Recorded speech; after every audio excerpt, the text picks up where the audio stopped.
Good stuff, Cara. Now, JJ and Ty Butler with us now. So Fields gets another chance here.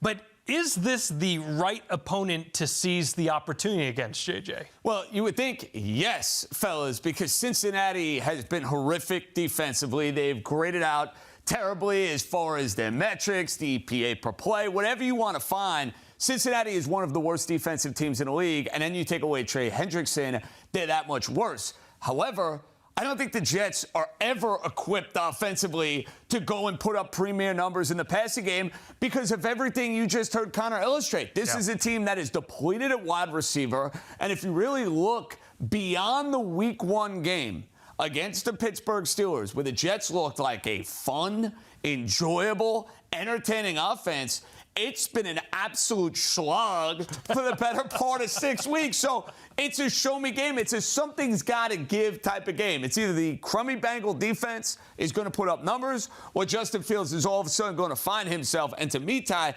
Justin Fields is going to find himself. It's about them being able to run the football with Fields doing what he does best and Breece Hall having a monster day. I've been hearing that all season. Hasn't happened yet. It's the worst spot to be in. The worst spot to be in. Just a few days ago, the owner essentially said that he has the worst starting quarterback in football. So now Justin Fields is being asked to start for a winless team with a head coach who really didn't want to start him and a fan base that is itching on the first incomplete pass to just destroy the guy.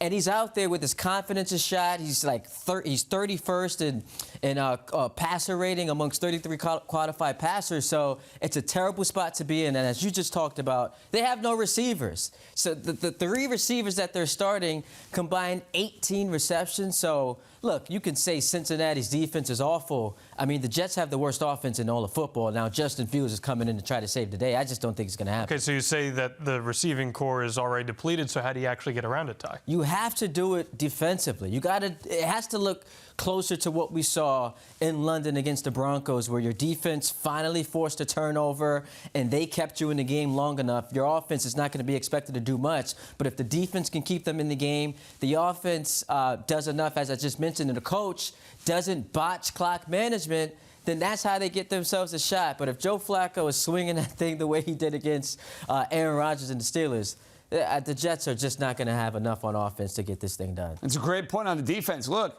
the defense has shown up now in 2 consecutive games. You mentioned a game in Denver. They played well enough to win against the Carolina Panthers last week. Maybe go and score a touchdown, fellas, for starters. The idea is to go and score touchdowns in order to win games.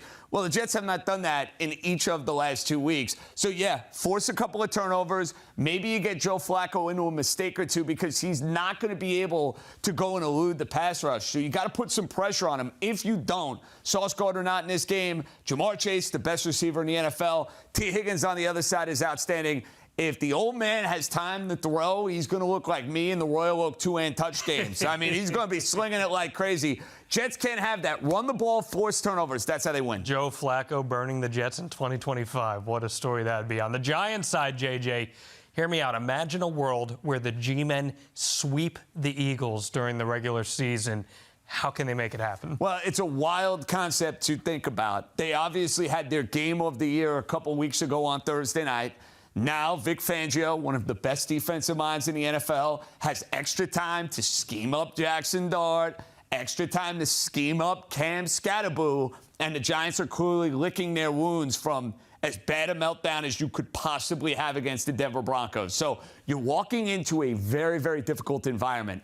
How do you have a chance in this game? It's simple to me. Rush the quarterback. Jalen Hurts needs to be sacked multiple times in this game. If you're going to outscore, you are not winning this game in a shootout. You are not, even without A.J. Brown, you are not putting up 30-plus points on this Philadelphia defense. I don't see it. Giant defense that's beat up in the secondary needs to get after the quarterback. Talking about the Giants receivers, no Malik Neighbors, Ty. They need help as well. The Jaguars reportedly taking offers for Brian Thomas Jr., Neighbors' old college teammate, by the way. So do you see a fit there? Listen. Is there a fit for Brian Thomas Jr. on this Giant team? Absolutely. You know what was both concerning and actually, really impressive for the Giants? In that game against the Broncos, they put up 32 points only 1 reception by a wide receiver. So they clearly need some help on that side of the ball in that wide receiver room. And if you could just fantasize for a moment about what an offense looks like with Dart, with Neighbors, with BTJ, with Scatterbull, man, you got to be really excited about that if you're the Giant front office. So absolutely, they could use him. I want JJ's boy Waddle for what it's worth. Stick around, gents. It's going to cost you. You guys are coming back.